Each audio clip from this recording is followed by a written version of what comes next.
In Japanese, there's a phrase, ichigoichie, which means one time, one meeting. Loosely translated, it could also mean once in a lifetime.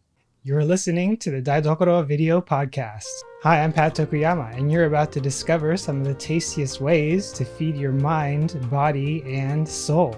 A pharmacist by training, you may know me as the founder of All Day I Eat Like a Shark, the food blog, YouTube channel, or as author of several Japanese cookbooks. If you desire to live a healthy life and are looking for a different way forward with a hunger for growth, then this video podcast is for you. Daidokoro is a Japanese term for kitchen, and I'm glad you're here. With each episode, we're going to be bringing clarity to your cooking by blending Japanese tradition and life lessons into bite-sized bits that even a shark would enjoy. Ready to make some magic happen? About 10 years ago now, after I finished up my general practice residency at the VA in Long Beach, I took what many people would have called a once-in-a-lifetime trip to Asia. My girlfriend Emmy and I, who is now my wife, traveled for 6 months, roughly, until we basically ran out of money. Or would we? So I knew that after I finished residency, I was pretty set on working in a hospital, and I knew that this would probably be the best time to take a break while I was in between jobs. And the good thing was that Emmy was also finishing up her second year of residency, so both of us had the opportunity to do some things such as travel without any real commitments like a job or mortgage. And the reason for this happening in the first place was because during college and also a little bit in pharmacy school, I had the opportunity to travel pretty regularly, at least once or twice a year outside of the US, and it really opened up my eyes. If you've traveled outside of the US, or if you haven't yet, maybe now could be a good opportunity. Regardless of if you've traveled outside of the US or not, I think it is one of the ways that you can actually gain different perspectives, a little bit more understanding not only of yourself, but of people and those around the world that have different living circumstances and different cultures and may live life a little bit differently than you do. So for me, to this day, one of the reasons that I love traveling is, of course, for the food, also for the adventure and the experience of traveling, all of the different sights, smells, and other fun things that may or may not occur while you travel. And as you can imagine, over 6 months, a lot of different things probably could have happened and did happen. So as far as our itinerary, our plan was to fly into Japan, use that as our first stopover, and then flying into Thailand, specifically Bangkok, to use as our hub to travel all around Asia. The way that we did this, of course, is using award tickets or using points or miles to pay for the flight. As you may know, flights can be pretty expensive, especially if you're traveling overseas or very long distances, and that's one of the reasons to this day that I still use points and miles or awards as much as possible when traveling. And if you'd like to learn how to do that, make sure to check out the link in the show notes. So basically, our round trip ticket was a trip to Bangkok with a stopover in Japan. And what you'll find out in a little bit was this actually worked out in our favor when our award ticket sort of expired. And I'll tell you about that in a future episode. So our budget was $14,000 for 6 months per person. So if that does not sound like very much money, it actually is quite a lot of money overseas depending on where you go.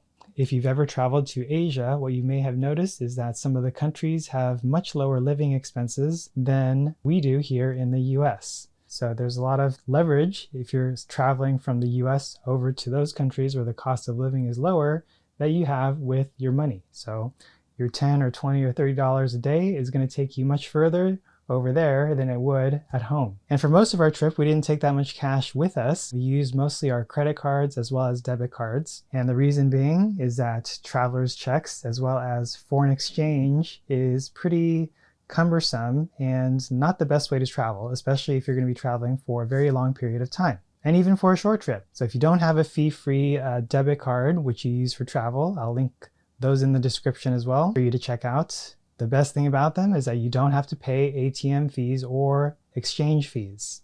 And then as far as what we took on the trip, we really didn't take that much. So we tried to pack light, knowing that we would probably have the opportunity to go shopping, to buy some clothes or other things that we needed along the way. So basically we had a regular backpack and a duffel bag between the both of us, so 2 of each, and then also a camera, a laptop, an iPad, our iPhones, a lock and cable to keep our luggage secure for overnight trains, as well as a bed sheet for us to sleep in on those sleeper trains as well. So as far as our experiences were concerned, there was a lot of variation, a lot of ups and downs, as you can imagine, in each different country.